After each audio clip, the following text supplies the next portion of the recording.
এখন শুনছেন 5:40-এর খবর। ব্রাহ্মণবাড়িয়া থেকে খবর শিরোনাম বলছি।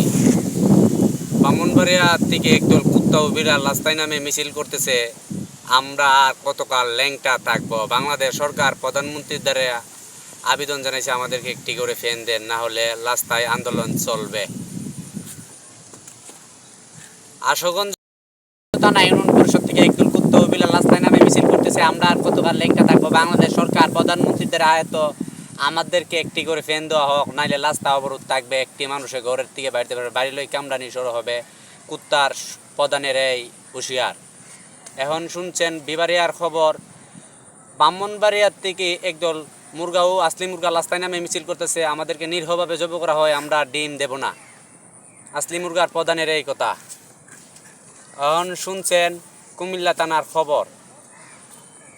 একদল মশাও মাসি রাস্তায় নামে মিছিল করতেছে, আমরা আর কতকাল বন জঙ্গলে থাকবো। বাংলাদেশ সরকার প্রধানমন্ত্রীর কাছে আবেদন, আমাদেরকে একটি করে বিল্ডিং তোলা হওয়া দেখ। মশার প্রধানের এই আবেদন হয়েছে না।